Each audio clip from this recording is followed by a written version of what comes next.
아모스서의 이제 마지막 말씀이 되겠습니다. 지금까지는 이 아모스서에서 이 북쪽 이스라엘의 심판에 대한 말씀이 계속 선포되었죠. 그러나 이제 그 심판의 말씀이 다 끝난 다음에 마지막으로 회복에 관한 말씀을 하시고 오늘 말씀이 끝났습니다. 여러분, 이 아모스서가 회복으로 끝났다는 게 너무나 감사하고 너무나 아름다운 이야기예요. 이렇게 심판의 말씀으로 딱 끝났다면 너무나 안타까울 것인데요. 정말 무섭고 혹독한 이런 심판의 메시지가 계속 선포되어서 말씀을 전하는 저도 좀 답답하고 마음이 무거웠고요. 듣는 여러분도 이런 말씀만 계속 들으니까 힘이 들었을 것 같아요. 이왕이면 희망이 되는 그런 말씀 들을 때 훨씬 좋잖아요. 근데 이렇게 선지서에 보면 심판의 메시지가 훨씬 많았습니다. 왜냐하면 그 선지자들이 활동하던 시대가 그만큼 죄가 깊었기 때문에 그래요. 그리고 하나님께서는 선지자를 보내서 그렇게 죄를 책망하고 심판에 관한 말씀을 많이 선포하셨던 것은 결국은 한 명이라도 깨닫고 돌아오게 만들고 싶었기 때문입니다. 그래서 무서운 심판을 말씀하실 수밖에 없었는데 결국 그 심판의 마지막은 뭡니까? 나라가 망하는 거지요. 나라가 망하면 거기 살아남을 사람이 별로 없는 것. 그러니까 심판 중에 제일 무서운 것이 나라가 망하는 것이라고 볼 수 있어요. 그러면 여러분, 이 나라라는 게 저와 여러분이 살아가는데 굉장히 중요한 역할이잖아요. 마치 여러분, 우리가 이 입술이 없으면 이가 제대로 보존이 될까요? 안 될까요? 입술이 없으면 우리 치아도 온전히 보존될 수가 없어요. 여러분, 치아라는 것도 잇몸이 건강해야 치아도 건강하잖아요. 그래서 치아가 다 상해서 임플란트나 이런 거를 하려고 하면 반드시 먼저 잇몸이 건강하고 그 안에 뼈들이 건강해야 임플란트도 심을 수 있거든요. 그래서 우리가 평소에 이빨을 닦는다고 했을 때 이 치아에 붙은 어떤 음식물 찌꺼기를 제거하는 것뿐만 아니라 치아와 잇몸 사이에 끼는 치태들, 치석 이런 것도 다 제거를 해야 되는데 사실 칫솔질만으로는 이게 안 되기 때문에 우리가 치과에 가서 스케일링 같은 걸 이렇게 자꾸 하잖아요. 그죠? 그렇게 하는 거는 그거를 내버려 두면 결국은 잇몸이 병이 나서 잇몸이 다 손상이 돼요. 그러면 잇몸이 손상되면 치아가 이제 망가진단 말이에요. 근데 그 잇몸보다도 더 중요한 것은 입술이에요, 입술. 이 입술. 그죠? 만약 우리 입술이 없다고 하면요, 물도 못 마시고 밥도 못 먹습니다. 우리 얼굴이 얼마나 이상하겠어요. 잇몸이 없는, 입술이 없는 그 사람의 모습 상상이 안 되지요. 그죠? 이 국가라고 하는 것은 저와 여러분에게 입술과 같은 거예요. 우리가 가정이 있어야 그 가정에서 우리가 건강하고 행복한 삶을 누릴 수 있는 것을 좀 더 확대시키면 그게 교회이고 그것이 국가라고 할 수 있는 거예요. 이 국가가 무너지면 우리의 모든 것을 보호받을 수 있는 게 아무것도 없기 때문에 그냥 사람들이 다 죽음을 당하거나 무너지거나 이제 빼앗기고 사람들도 다 포로로 끌려서 먼 나라까지 갈 수밖에 없는 거지요. 예전에는 포로로 끌어갔지만 요새는 포로로 잘 안 잡아가요. 그냥 거기를 식민 통치를 해버려요. 아예 나라를 없애버려서 그냥 통합을 해버리든지. 나라가 없다는 것은 가장 무서운 벌이 될 수 있는 거지요. 그런데 이제 아모스뿐만 아니라 다른 선지서에도 보면 하나님께서는 정말 무서운 심판을 많이 얘기하시잖아요. 그런데 여러분, 대부분의 선지자들은 감사하게도 심판으로 끝나지 않고 회복을 말씀하시고 그 회복이 전보다도 훨씬 더 멋지고 아름다운 미래를 준비하고 계신다는 사실을 하나님이 가르쳐 주셔요.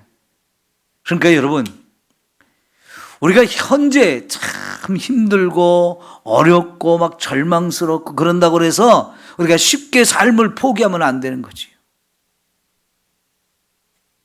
현재는 어렵지만 그걸 견디고 하다 보면 문제는 해결되어지는 경우가 훨씬 많습니다.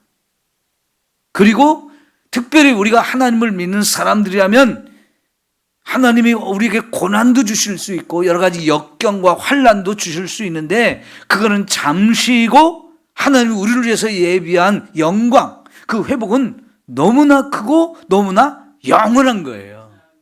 이거를 우리는 바라보면서 신앙생활을 해야 할 줄 믿습니다. 자, 여러분, 아모스 바로 전에 호세아 선지자가 있었죠? 연대적으로는 아모스 선지자가 더 빨라요. 그런데 성경은 순서가 호세아서가 먼저 나오고 아모스서가 뒤에 나왔는데 사실은 아모스가 먼저 활동을 하다가 그 사람 죽고 나서 호세아가 일어나서 선지자 활동을 했는데 호세아 선지자의 핵심이 뭡니까? 하나님이 우리를 사랑하신다는 얘기였잖아요. 예를 들어서 호세아에게 결혼을 하라고 그러는데 어떤 여자를 아내로 맞이하라고 그랬어요? 창녀로 살고 있는 여자를 아내로 맞이하라고 그랬죠. 그것이 창녀와 같은 이스라엘을 선지자 같은 하나님이 정말로 창녀같이 너무나 죄악 속에 빠져 있는 여자지만 하나님이 그래도 사랑해서 아내로 삼아주신다. 근데 그 아내가 호세아에게 아내가 되어가지고 살다가 예수관을 버리고 또 죄에 빠져가지고 창녀들로 다시 들어갔지만 또 다시 가서 돈을 주고 사와서 다시 결혼 생활을 이어가게 하시는 이 하나님의 특별한 사랑을 얘기해 주잖아요. 바로 그런 하나님의 사랑이 있기 때문에 비록 심판도 하시고 재앙도 내리시고 징계도 하시지만 거기에는 하나님의 사랑이 더 크다는 거지. 그래서 용서해도 해주시고 다 싸매어 주시고 다시 불러주시고 관계를 회복시켜 주시고 사랑과 행복을 누리게 해주시는데 그래도 또 버리고 또 갔어요. 근데 그걸로 끝나지 않는다는 거죠. 하나님의 사랑은 변함이 없어서 그런 여자이지만 끝까지 사랑하신다.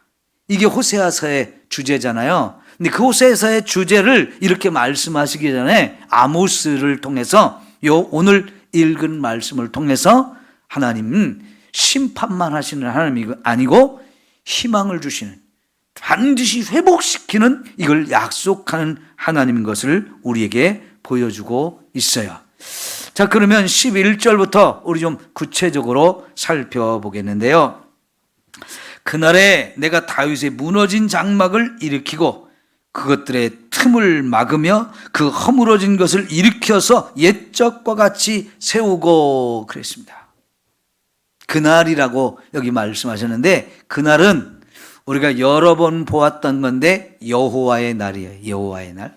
그런데 여러분, 여호와의 날이 두 가지 의미가 있다고 그랬죠? 어떤 사람한테는 그 여호와의 날이 심판해서 멸망당하는 날이에요.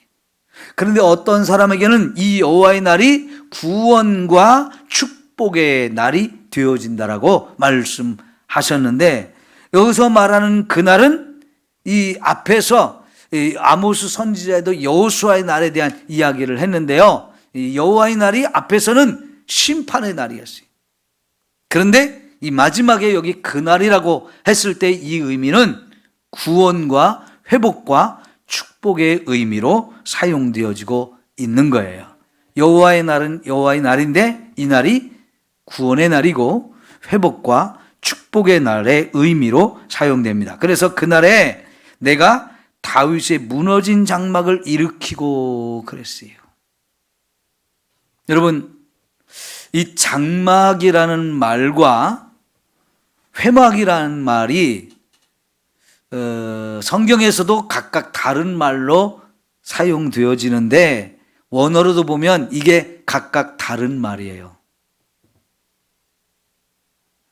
여기 장막이란 말로 쓰여진 말은요, 그냥 일반 백성들이 살고 있는 텐트.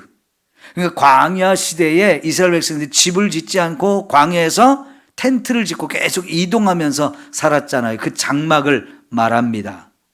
여기서 회막이라고 말하면 그거는 하나님의 성막, 광야에서 시내산 밑에서 건축했던 하나님의 성막을 의미해요. 그런데 그 성막과 백성들이 사는 이 장막, 이거는 단어도 각각 다른데 여기서 말하는 장막이라는 단어는 숫꽃이라고 해요. 숫꽃. 여러분, 숫꽃이 지명 이름도 있거든요. 근데 그 지명의 이름이 뭐냐면 장막이에요. 장막. 야곱이 밧단 아람의 외삼촌 집으로 형을 피해서 도망가 가지고 20년 동안 살다가 돌아오지요. 돌아올 때 자기 아내 4명, 그다음에 자녀 13명 이렇게 데리고 돌아오는데 양떼와 소떼도 많았어요. 그걸 가지고 들어오면서 이 요단강변 야복강 옆에 있는 숫꽃이라는 곳에 와서 거기다 잠시 머물면서 장막을 쳤다 그랬어요. 사람이 필요한 장막, 그리고 양떼들을 위한 그 양떼를 우리 이런 것들을 만들면서 그곳 이름을 숫꽃이라고 지명을 지었는데요. 그건 거기다가 장막을 지었다는 뜻이. 그래서 이 숫꽃이라는 말이 장막이라는 뜻이거든요. 근데 여러분, 여기서 다윗의 장막 그러면 다윗이 장막에서 살았을까요? 안 살았을까요?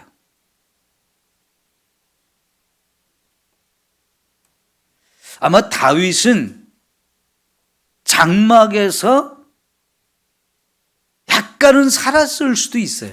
언제냐? 왕이 되기 전 아버지 집에서 목축업을 할 때. 대부분 목축업을 하는 사람들은 여기저기로 돌아다니면서 하는 경우가 많은데 다윗의 집은 이제 베들레헴에 있었잖아요.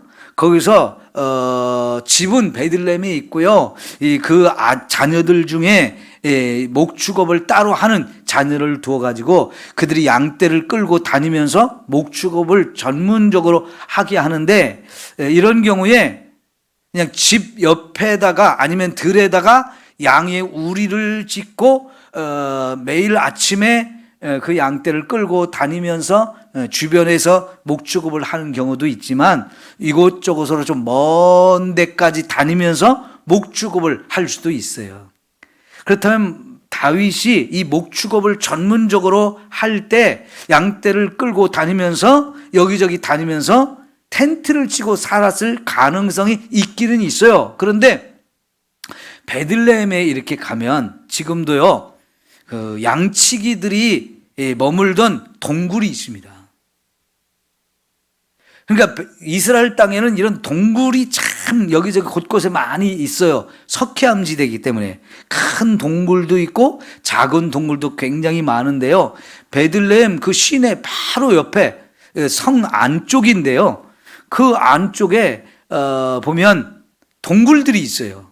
크지 않은 동굴인데 그런 동굴에 양떼나 이런 가축들을 이렇게 저녁이 되면 끌고 와서 그 동굴 속에 집어넣고 목동들은 그 옆에서 이렇게 또 잠을 자기도 하는 그런 동굴들이 있더라고요. 아마 그런 곳에서 양과 함께 지냈을 가능성도 있고 아니면 여기저기 텐트를 치고 다니면서 돌아다니면서 양을 쳤을 가능성이 많습니다. 왜냐하면 여러분, 사무엘이 다윗에게 기름을 부으러 갔을 때 거기 다윗의 형제가 8명이었는데 7명은 다 집에 있었어요.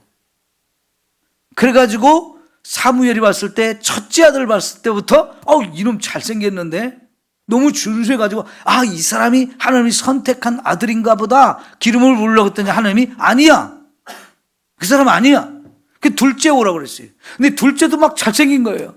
거기다 기름 부으려고 했더니 아니라고, 셋째까지 했는데 아니라는 거예요. 하나님이 일곱째까지 다 봤는데 아니라고 말씀하셔요. 그래서 아들이 이거밖에 없냐 그랬더니 지금 막내가 있는데 걔는 저기 가서 들에 가서 양치기를 하고 있다고 그러잖아요. 그러니까 집에서 이렇게 떨어진 상태에서 홀로 다윗이 양치기를 하고 있었기 때문에 다른 형제들은 선지자가 왔으니까 다 불러 모아가지고 아버지가 축복받기 위해서 다 모았거든요. 그래서 식사도 같이 하고 그랬는데 다윗만 홀로 떨어져 있었어요. 안 부른 거예요. 왜? 어쩌면 집에서 좀 멀리 떨어진 곳에서 양치기를 하고 있었을 가능성이 많기 때문입니다. 그렇다면 아마 장막에서 일부는 생활을 했을 수도 있어요. 근데 여기서 말하는 그 장막이 그 양치기 할 때의 장막일까? 그거는 아닌 것 같아요. 그거는 아닌 것 같고 두 가지 가능성이 있어요. 하나는 다윗의 집안, 다윗의 궁궐과 함께 다윗의 왕권이 있는 이 집안을 의미하는 단어일 수도 있고요.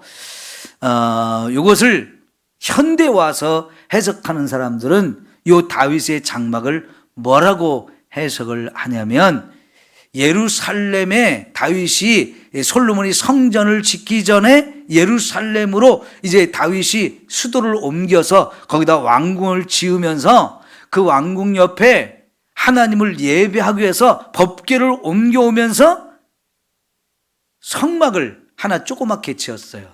그것은 광야에서 지었던 성막이 아니고 임시 성막이죠.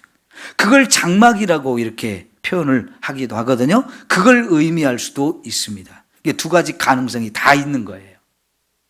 그러면 우선 여러분 여기서 다윗의 장막을 다윗의 집안, 그래서 다윗의 왕권이 있는 이 다윗의 집안을 의미하는 단어로 해석하면 이게 뭐냐면 지금까지 남과 북으로 나누어져 있지만 북쪽도 망하고 남쪽도 망할 것이라고 이제 말씀을 다 끝났어요. 그러면 이제 실제로 남과 북이 다 망하는 거예요. 그런데 망한 것으로 절대로 끝나지 않고 지금 여기서 하나님 말씀하시는 것은 무너진 그의 다윗의 장막, 무너진 다윗의 장막. 다시 말하면 멸망한 이 다윗의 왕권, 이거를 다시 회복하시겠다라고 말씀하는 거예요. 그런데 실제로 이게 됐어요? 안 됐어요? 회복이 됐어요. 왜요? 예수님이 세상에 오셨기 때문에. 그래서 마태복음 1장에 예수님을 소개하는 1절이 뭡니까? 아브라함과 다윗의 자손 예수 그리스도의 세계다 하면서 예수님을 소개하는데 예수님은 그냥 아무나 다른 모든 사람과 우리와 똑같은 평범한 사람이 아니고 특별한 분이라는 걸 가르치는데 왜 특별하냐? 이분이 아브라함부터 시작되어지는 이 이스라엘 민족, 그리고 그 가운데서도 다윗의 가문, 그 이스라엘의 최고 존경받는 왕, 그 다윗의 왕권을 가진 그 집안의 후손으로 와서 무너진 다윗의 장막을 회복시키는 분, 그런 분으로 예수님이 오셨다는 걸 소개하는 게 마태복음 1장이거든요. 그러니까 여러분, 여기서 다윗의 무너진 장막을 다시 세운다 했을 때 이 무너진 다윗의 장막은 다윗의 왕권이 무너졌어요. 나라가 망했으니까요. 특별히 남쪽 왕권은요, 아달랴라고 하는 북쪽에서 시집온 이 이세벨의 딸이 잠깐 다윗의 후손들을 죽이고 왕권을 잡았던 거 외에는요, 계속해서 다윗의 후손이 그 왕권을 유지하게 해 주셨어요. 그래서 이 왕권은 계속 다윗의 후손이 남쪽 유다 왕국의 왕권을 이어갔는데 결국은 바벨론에 의해서 망하면서 다윗 왕권도 끝났잖아요. 그런데 여러분 마태복음 1장의 족보에서 14대 14대 14대를 말할 때 마지막 14대는 다윗의 왕권이 무너지고 바벨론으로 포로로 끌려가는 그 기간을, 그래서 예수님이 다시 태어나길 때까지 그 기간을 14대로 정리했거든요. 그럼 어떻게 보면요, 다윗의 왕권이 무너져 가지고 이제 예수님이 태어날 때까지는 이제 다윗의 왕권이 없어졌어요. 그런데 그 왕의 족보는 계속 이어졌다는 거죠. 다시 말하면 다윗의 후손은 계속 없어지지 않고 계속 유지됐어요. 그러다가 그 다윗의 후손 가운데서 예수님이 태어나셨죠. 그런데 예수님은 자기 앞에 있던 나라가 망한 그런 상태에서 이렇게 다윗의 왕권과 아무 상관없는 그런 사람으로 태어난 게 아니라 진짜 무너진 다윗의 왕권을 회복시킬 왕권을 가지고 오신 왕 중의 왕이라는 사실을 우리에게 보여주잖아요. 그러니까 여러분, 하나님께서 지금 호세아, 아모스 이런 선지자를 통해서 선포했던 이 남쪽 왕국, 북쪽 왕국이 다 망한다는 말씀을 지금까지 했고 실제로 나라가 망했어요. 그지요? 그리고 여러분, 포로 생활을 70년을 마치고 포로로 끌려갔던 사람들이 다시 이제 고레스 왕에 의해서 돌아왔잖아요. 돌아오기는 왔는데 어떻게 됐습니까? 성전은 다시 건축하고 예루살렘 성도 다시 재건을 했지만 왕권은 회복하지 못했어요. 왕은 세워주지 않았어요. 그 고레스 왕이 이제 이스라엘을 통치할 수 있는 총독들을 보냈어요. 총독들. 다행히 초기에는 이스라엘 유대인들, 포로로 끌려가 있던 유대인들을 총독으로 보내서 유대인이 유대인을 통치하는 이런 상황이 됐지만 그 사람들은 왕이 아니었다고요. 다윗의 후손도 아니었다고요. 물론 다윗의 후손도 있었죠. 그러나 다윗의 후손이 아닌 사람도 얼마든지 총독으로 세워져서 일할 수 있었거든요. 자, 그러니까 왕권은, 다윗의 왕권은 회복이 안 돼가지고, 그러다가 예수님 때 이제 예수님이 왕권을 가지고 오신 분이었잖아요. 이게 참으로 놀라운 거지요.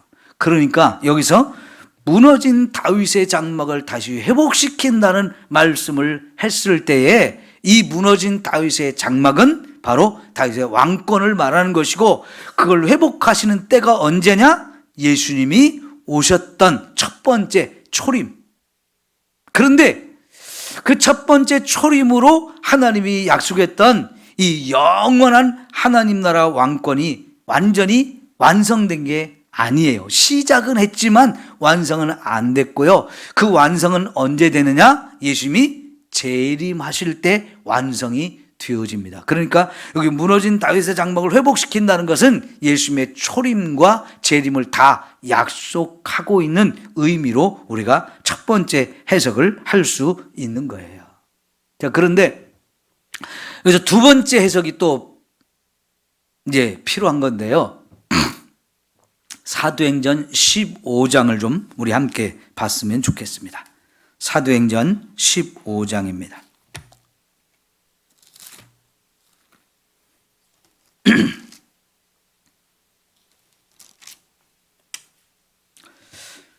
(15절부터) 15장 15절부터 말씀을 좀 보겠습니다.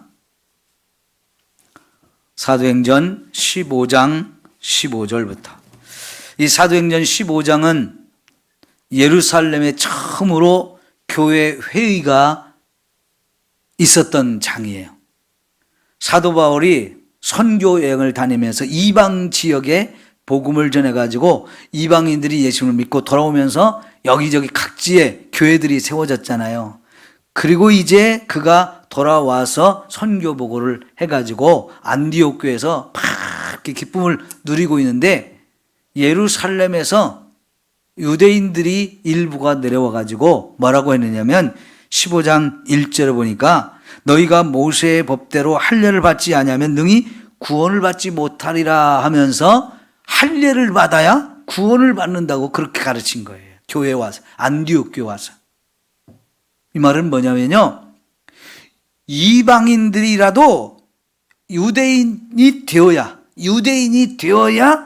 구원을 받는다는 뜻이에요. 이 할례를 받는다는 것은 유대인이 된다는 걸 말하는 거예요. 원래 구약에서 할례는 유대인이 되는 표식, 아브라함의 후손이 되라는 표식으로 할례를 행했어요. 그래서 다른 민족들은 할례를 안 했고 유대인들만, 아브라함의 후손만 유일하게 할례를 했는데, 그게 유대인 입장에서 할례를 받으면 내가 유대인이라는 표식이에요, 표식.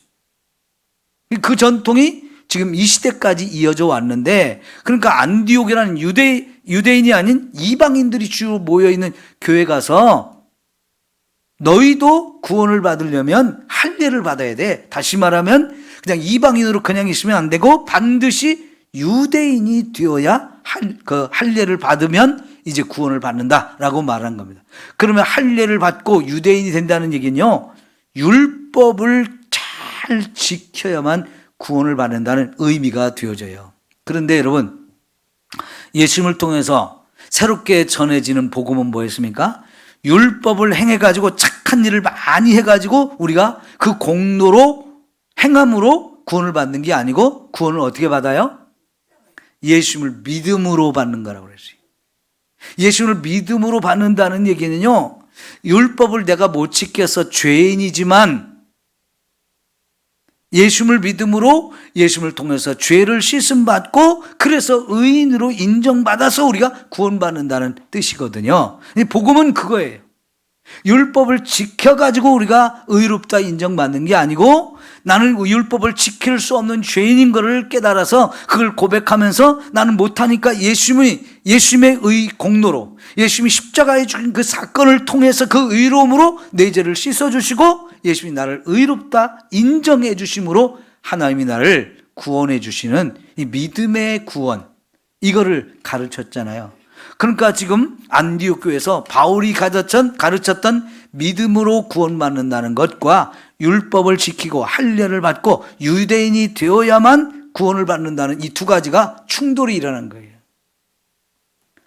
그랬을 때 바울과 이 유대인이 되어야, 할례를 받아야 구원받는다는 사람들하고 교회 안에서 막 논쟁이 벌어졌어요. 그 논쟁이 벌어졌을 때 해결이 안 났어요. 서로가 옳다고 하니까. 그래서 어찌했습니까? 그럼 예루살렘에 가서 사도들한테 한번 같이 의논을 해보자 해가지고 예루살렘에 가서 회의가 열린 거예요. 그리고 사도 바울이 거기서 내가 안디옥에서 파송받아가지고 이방인 지역 터키에 가서 복음을 전했더니 많은 그 터키 사람들이 예수님을 믿고 구원을 받게 됐다. 그래서 많은 교회가 세워졌다. 선교 보고를 했어요. 그 얘기를 듣고 나서 이제 할례를 받아야 구원을 받는다고 말했던 사람들이 자기 주장을 또 했어요. 그 얘기를 듣고 났을 때 베드로가 다 듣고 난 다음에 딱 일어나서 뭔 얘기를 했습니까? 내가 이방인에게 제일 먼저 복음을 전한 사람이다. 그러죠? 10장에 보면 고넬료한테 가서 복음을 전했잖아요.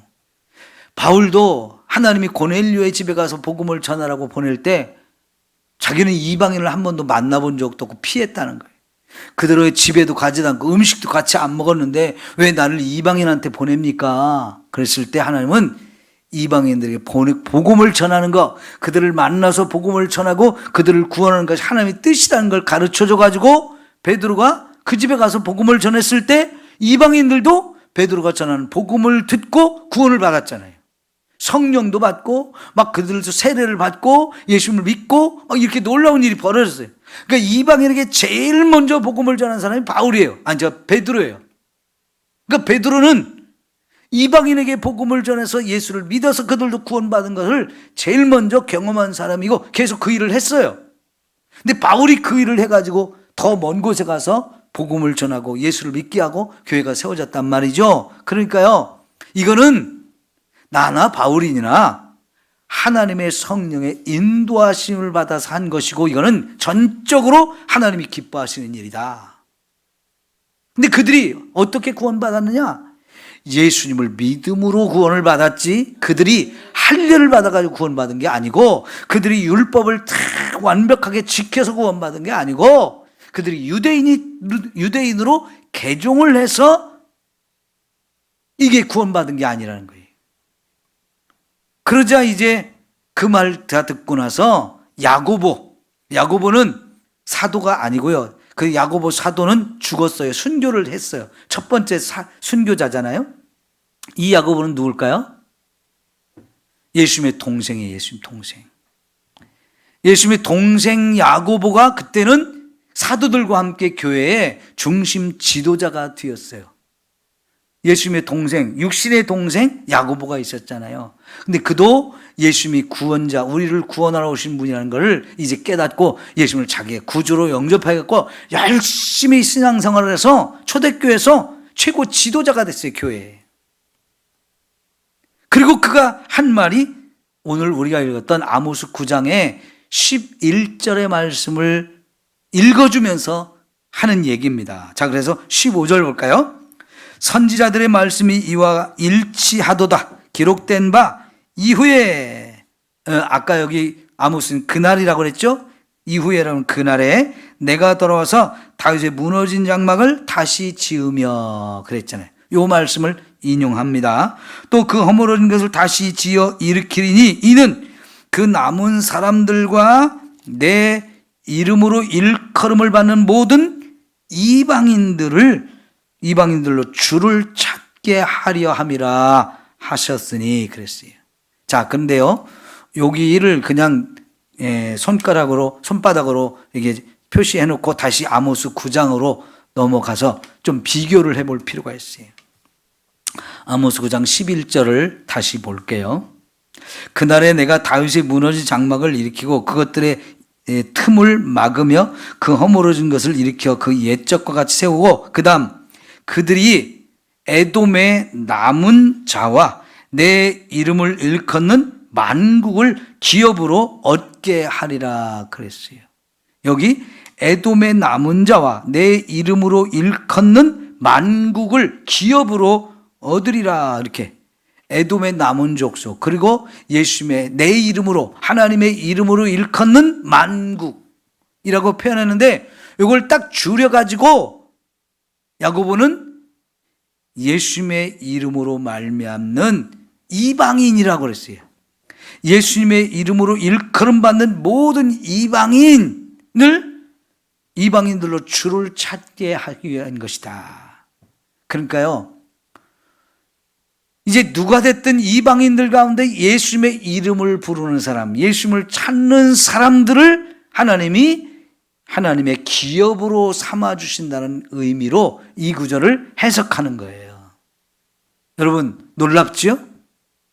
그래서 이방인들도 얼마든지 예수님을 믿어서 구원을 받는다는 사실을 이 아모스 9장 11절 12절 말씀을 통해서 확인을 해주면서, 그러니까 이방인들이 예수를 믿으면 구원받지 그들한테 율법을 지켜라, 완벽하게 지켜야 된다, 할례를 받아야 된다, 유대인으로 개종을 해야 된다, 이거 필요 없다는 거예요.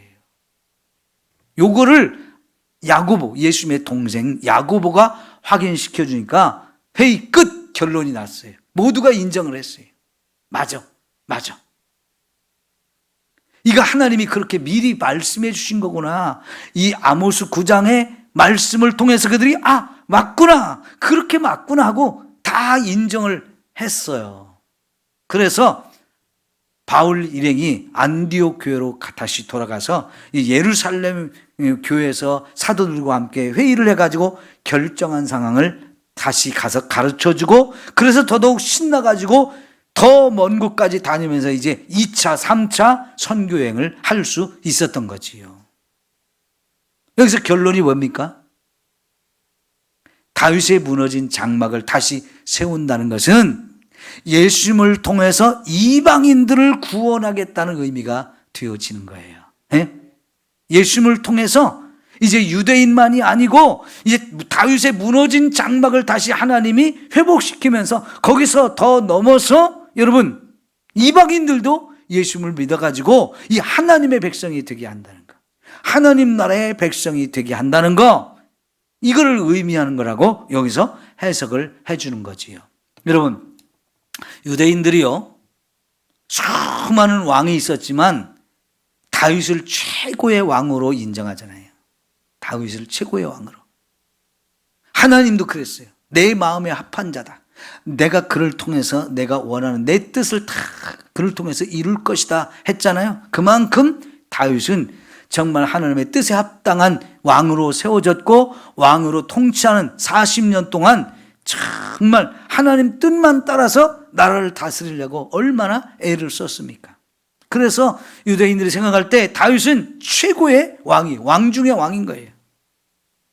그래서 하나님도 다윗의 후손으로 계속 왕권이 이어지게 하고, 그 다윗의 후손 가운데에서 우리를 구원하는 메시아 예수님이 올 것을 약속했는데, 그 과정 속에 이스라엘 나라도 망하고 다윗의 왕권도 무너졌지만 하나님이 그 다윗의 후손 가운데 일으키는 이 메시아인 예수님을 통해서 다윗의 왕권을 회복하는데, 그때는 이 왕권이 유대인들만, 혈통적인 유대인들만 그 왕의 다스림을 받는 게 아니고, 이 그 복음이 이방인에게도 증거되어서 더 많은 이방인까지 돌아와 함께 구원받고 하나님 나라의 백성으로 왕의 통치, 예수님의 통치를 받을 것을 말씀하고 있는 것으로 크게 확대시켜서 해석을 할 수 있다는 거지요. 여러분, 얼마나 놀랍습니까? 네? 얼마나 놀라요. 하나님은요, 역사의 주인이시기 때문에 저 먼 미래에 있을 것까지 하나님 다 계획해 놓으셨어요. 지금 그 계획한 것을 우리에게 가르쳐 주고 있는 거예요. 우리는 지나온 과거에 대해서는 알 수 있어요. 뭐 그것도 공부를 해야 알 수 있고, 공부 안 하면 지나온 과거도 다 모르지요. 제가 오늘 새벽에 오늘 처음 한 얘기가 있어요. 가족교육협회라는 거. 저도 공부하기 전까지는 그 가족교육협회라는 걸 잘 몰랐어요. 괜찮은 것 줄 알았어요. 제가 동성연애, 차별금지법 이런 걸 가지고 공부를 하다 보니까 이게 엉터리 기관이고, 이게 전 세계에 너무나 악한 영향력을 끼친 아주 사악한 사탄이 사용한 도구였다는 걸 제가 공부를 하면서 알게 됐어요. 그러니까 오늘 제가 사실은 몇 년 전부터 알고 있었는데 오늘 처음 그 얘기를 했거든요. 그것처럼요, 역사라는 거 우리가 지나온 것도 공부를 안 하면 몰라요. 혹은 지나온 역사를 잘못 공부하면 엉터리로 알기도 해요. 왜냐하면요, 역사는 사람들이 자꾸 뜯어 고쳐요. 근데 뜯어 고치는 것이 제대로 뜯어 고치면 되는데 잘못 뜯어 고치는 경우도 얼마든지 있기 때문에 역사가 자꾸 왜곡되기도 해요. 그런데 여러분, 우리의 미래는 우리가 모르잖아요. 우리가 미래를 몰라요. 여러분, 참 안타까운 얘기, 약간 주제 벗어나서 얘기 하나 추가로 할게요. 해마다 교계에서, 우리나라 교계에서 한 해를 마치기 전에 요때쯤 해가지고 내년도 교회가 어떻게 될까를 전망하는 보고서를 내요. 근데 그걸 보고서를 내려면 현재 우리 교회의 상태를 다양하게 진단을 해가지고 내년엔 교회가 이런 일들이 있을 것입니다 하고 추측을 해서 보고서를 내거든요. 그런데 내년도 이렇게 위해서 내년도 교회가 이렇게 될 거라고 하면서 올해 교회 상황을 다양한 면에서 검사를 했더니 이상한 결론이 하나 났어요. 예수 믿는 사람이나 안 믿는 사람이나 무당을 찾아가서 점을 치는 확률이 똑같다는 거예요. 네? 예수 안 믿는 사람들 중에서 무당한테 가서 굿을 보고 점을 치고 하는 일을 예수 믿는 사람들도 똑같이 퍼센트가 나왔다는 거예요. 너무나 안타깝잖아요. 그 중에서도요, 우리 교회에 있는 이 사람들 가운데 20대, 30대 젊은이들이 사주, 타로 이런 것들을 지금 너무 많이 가서 보는 거예요. 예전에는 권사님들이 많이 간다는 얘기가 돌았는데요, 권사님들이 가는 숫자는 이제 많이 줄었나 봐요. 그런데 젊은 청년들이 그런 데를 좀 많이 찾아가는 거예요. 왜 그래요? 현재가 불안하니까 내 미래가 어떻게 될까를 걱정하고 염려하면서 혹시라도 그 점쟁이가 내 미래를 좀 도와줄 수 있을까 해가지고 가는 거지. 그러잖아요. 요새 젊은이들이 뭐 3포 세대다, 5포 세대다 그런 얘기 하잖아요. 5가지를 포기했다, 3가지를 포기했다 뭐 이런. 직장 포기하고 결혼한 거 포기하고 자녀 낳는 거 포기하고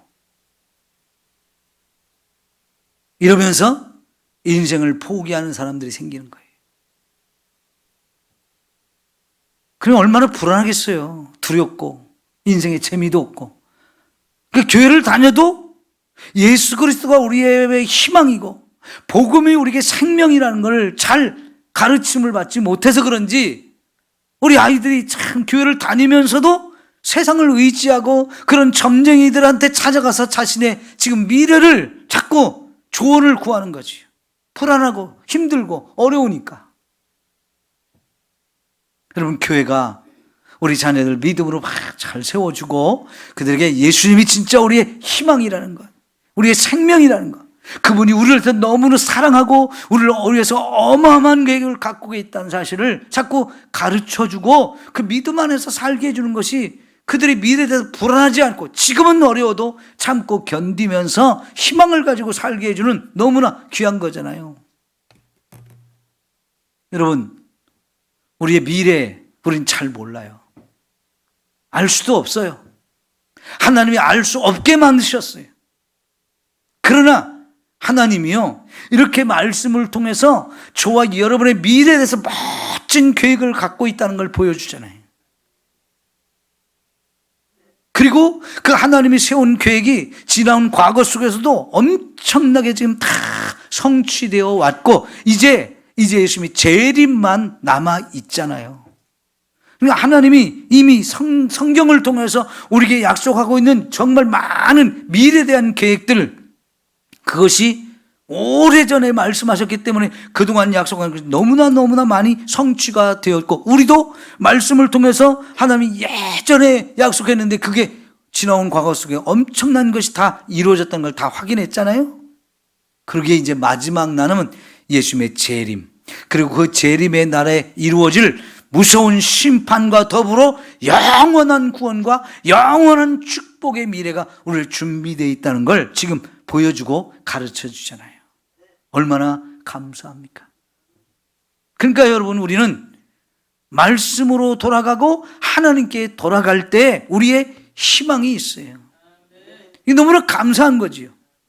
여러분, 세상 어디에서 이런 희망과 비전을 볼 수 있나요? 좋은 직장을 가지면 괜찮은가요? 제 아들이 저보다 월급을 훨씬 많이 받아요. 좋은 집도 샀어요. 그지만요, 가끔 이렇게 주말에 통화를 하는데요, 삶이 불안정해요. 왜냐하면 그가 다니고 있는 직장이 너무나 불안정하니까. 꽤 괜찮은 직장이거든요. 근데 여러분, 전 세계가 지금 경제가 막 휘청휘청하잖아요. 삼성의 큰 부품을 납품하는 회사라서 굉장히 튼튼하고 괜찮은 회사지만 여러분, 삼성도 막 흔들흔들 하는데 거기다 납품하는 회사는 더 흔들흔들하죠. 그러니까 여러분, 삼성에서 이제 자기에게 납품하는 회사한테 자꾸 뭘 요구하는지 아십니까? 너희가 이거 우리 회사한테 납품을 하는데 이거 더 싸게 해줘. 자꾸 이걸 요구하는 거예요. 그런데 여러분, 납품하는 회사 입장에서는 그동안도 다른 업체들하고 경쟁해가지고 이겨가지고 이 삼성에 납품을 하려니까 물건도 좋게 만들어야 되지만 값을 싸게 해야 되니까 그동안도 계속 싸게 했어요. 근데 그걸 더 싸게 해달라고 그러니까 이 회사가 한계가 있잖아요. 해마다 이걸 자꾸 깎는 거예요. 그럼 협상을 하는데 양보할 것도 있고 또 얻을 것도 있는 협상을 하긴 하지만 해마다 이런 협상을 하려니까 얼마나 불안불안한 겁니까? 왜냐하면 이런 제품을 만들어서 그 회사에 납품하고 싶은 회사는 얼마든지 또 있거든요. 그 막 경쟁을 자꾸 해야 되고, 그러려면 가격을 다운시켜야 되고, 이게 진짜 어려운 거니까요. 맨날 얘기 들으면 그 걱정하는 거, 근심하는 거, 이런 거 얘기할 게밖에 없어요. 그러니까 아무리 좋은 직장에 있고 아무리 돈을 잘 번다 해도 그것이 우리의 영혼을 보장하는 것은 아니잖아요. 그건 임시예요, 임시. 잠시 하나님이 누리게 해주시는 은혜이고 축복이죠. 근데 그 잠시 누릴 것이 영원한 것처럼 착각하고 나는 이것만 있으면 돼. 그러거나 아니 이것도 나는 없으니까 나는 이제 틀렸어. 이러면서 불안하고 두렵고 염려하고 포기하고 그러면 이게 얼마나 인생이 헛된 겁니까? 세상에 있는 모든 것은 우리가 의지할 것이 안 돼요. 어떤 것도 저와 여러분을 행복을 영원히 보장하지 않고 안전을 영원히 보장하지 않습니다. 그러나 하나님만은 이렇게 우리에게 영원을 약속하고 영원한 행복과 영원한 안전과 영원한 축복을 약속하고 있어요. 사실 여기 아모스 9장 11절에서 15절 5절인데 이 5절에 5개의 약속을 하고 계세요. 그런데 이 5개의 약속이 다 어마어마한 약속이에요. 오늘 지금 2가지 약속을 보고 있는 거예요. 하나는 다윗의 무너진 장막을 다시 회복시킨다는 거. 그러니까 먼저는 다윗의 장막이 무너지는 거지요. 그죠? 무너집니다. 그 나라가 망하는 거예요. 그런데 무너지는 것으로 끝나지 않고 반드시 그 무너진 나라를 다시 회복시킨다는 거예요. 그리고 회복이 됐어요. 근데 회복되면 그 다음에 또 이루어질 것이 뭐냐면 에돔의 남은 자녀들과 이방을 만국을 기업으로 준다고 하셨어요. 만국을 기업으로. 여러분 여기 에돔을 기업으로 준다는 것은요. 이제 아모스 다음 책이 뭡니까? 오바댜예요. 오바댜. 이 오바댜는 한 장밖에 안 되는 짧은 그런 선지서거든요. 근데 이 오바댜서는 에돔의 멸망당할 것을 선언하는 예언입니다. 근데 왜 에돔에 대한 멸망을 여기 특별히 다루느냐? 에돔은 야곱과 형제가 되는 나라잖아요.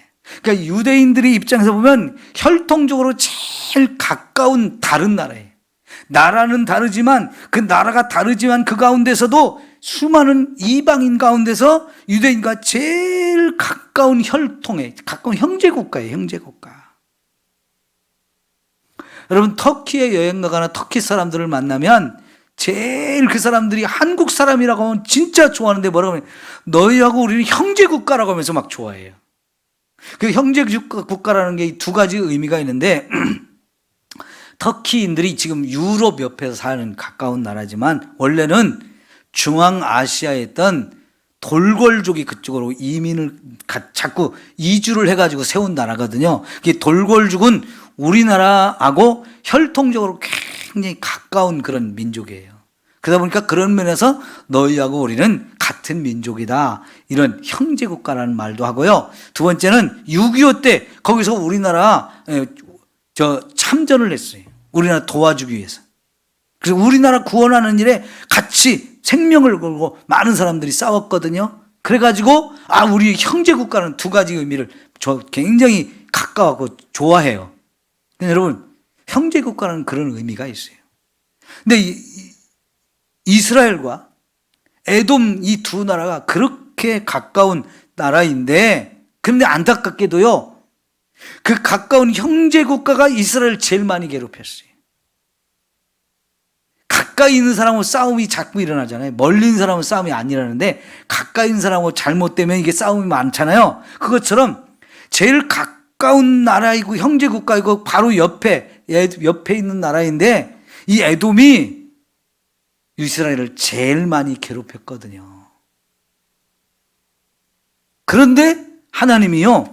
여러분 하나님이 이 에돔에 남아있는 에돔도 다 멸망당하거든요. 근데 거기에 남아있는 자들 중에서 이제 하나님께 돌아와서 구원받는 자가 있다는 거예요. 그들도 유대인의 기업이 되게 그들을 유대인이 하나가 되게 하신다는 거예요. 더 나아가서 만국 이 세상 모든 나라에서 유대인의 돌아온 무너진 장막을 다시 세웠을 때 그 나라에 기업이 되게 하시는 사람이 있다고 그랬는데, 그 말이 결국은 여러분 예수를 믿은 사람들이 함께 하나님 나라 백성이 되어지는 것을 말씀하고 있는 거예요. 이게 첫 번째, 두 번째 이 9장에서 마지막에 하고 있는 약속이거든요. 얼마나 감사합니까? 세 가지 또 약속이 있는데 요거는 다음 주에 되겠어요. 벌써 끝날 때가 다 돼가지고. 자, 그러니까 여러분 오늘 말씀을 정리하면, 일단은 유대인의 역사, 남과 북이 망합니다. 다윗의 왕권이 무너져요. 이제 선지자들이 다 말했던 무서운 심판이죠. 그러나 무서운 심판으로 절대로 끝나지 않고 하나님은 그들을 위해서 또 다른 계획을 갖고 계신데, 그 무너진 다윗의 장막을 반드시 일으켜 세운다. 그러니까 다윗의 왕권이 망했어도 그 무너진 왕권을 다시 회복시킨다는 거예요. 근데 그 회복시키는데 그냥 조그만 나라로 회복시키는 게 아니고, 과거에 찬란했던 다윗의 그 영광스러웠던, 그때보다 비교할 수 없을 정도로 어마어마한 영광스러운 것으로 회복시킨다는 거예요. 여러분 놀랍잖아요. 우리가 지금 당하는 고난은 장차 우리가 누릴 그 영광과 좋게 비교할 수 없다라고 로마서 8장에 말씀하고 있잖아요. 지금 우리가 예수를 믿으면서 이 땅에서 고난 받는 것이 아무리 힘들고 어려워도 그거는 장차 우리가 받을 영광에 비하면 그건 아무것도 아니야, 비교가 안 돼, 그렇게 말하는 것처럼 지금 유대인들의 입장에서 너무 힘들어요. 나라가 망하면 진짜 엄청난 고생을 했어요. 짓밟히고 무시당하고 부끄러움 당하고 막 참 너무너무 온갖 고생을 했거든요. 그런데 하나님이 다시 회복시켜 주는데, 그 회복시키는 것이 옛날하고 비교할 수 없을 정도로 만드신다. 그래서 유대인들만 있는 게 아니고 에돔도 돌아오고, 형제였던 그런 원수가 된, 형제이면서도 원수가 됐던 그들이 돌아와서 같이 한 나라가 되어지고, 남과 북이 통일되는 건 문제도 아니고요, 그 에돔과도 하나가 되어지고 나가서 만국이 다 유대인과 하나가 돼서 하나님의 의로운 통치를 받는 어마어마한 역사가 이루어진다는 거지요. 야, 여러분 하나님이 이렇게 우리를 위해서 놀라운 계획을 갖고 계신 거예요. 그거를 우리 각자에게 적용을 하면, 여러분 우리도 예수님을 믿어서 지금 다윗에 다시 세워진 그 나라, 거기에 한 백성이 된 거죠. 우리가 유대인은 아니지만 이방인 가운데서 예수 믿어서 예수님이 이루시는 이 하나님 나라 백성에 대해서 구원받아가지고 천국에 들어갈 약속이 있다는 거, 얼마나 감사합니까? 그리고요, 우리가 예수를 믿는데도 여전히 이 땅에서는 고난이 있어요. 어려움이 있어요. 그런데 그 고난은 잠시. 그 사람들이 말하잖아요. 이 또한 지나가리라 그러잖아요. 지금 우리에게 그 어떤 고난이 있어도 뭐 죽을 것 같고 막 끝난 것 같고, 그런데 다 뭐라 그래요? 지나간다 그러잖아요. 이것도 지나가, 끝날 때가 있다는 거예요. 그러면 그 다음에 뭐가 있겠어요? 하나님이 회복시키는 역사가 반드시 있는 거예요. 그러니까 이 고난을 이겨야 되는 거예요. 포기하지 말고, 이제 끝났다고 이렇게 절망하고 낙심하지 말고, 언제든지 어떤 고난이 와도 우리는 견뎌야 되고, 기다리면 하나님이 우리에게 반드시 은혜와 축복을 주시는 거예요. 우리의 미래는 언제나 밝습니다. 언제나 밝아요. 여러분 한 가지 여쭤볼게요. 가난하게 사는 것이 축복입니까? 저주입니까? 네? 가난하게 사는 게 축복이에요? 저주예요?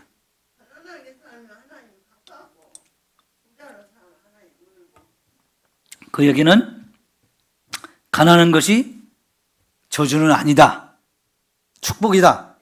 예. 권사님은 가난하게도 살아보고 부자로도 살아봤죠. 언제가 더 좋던가요?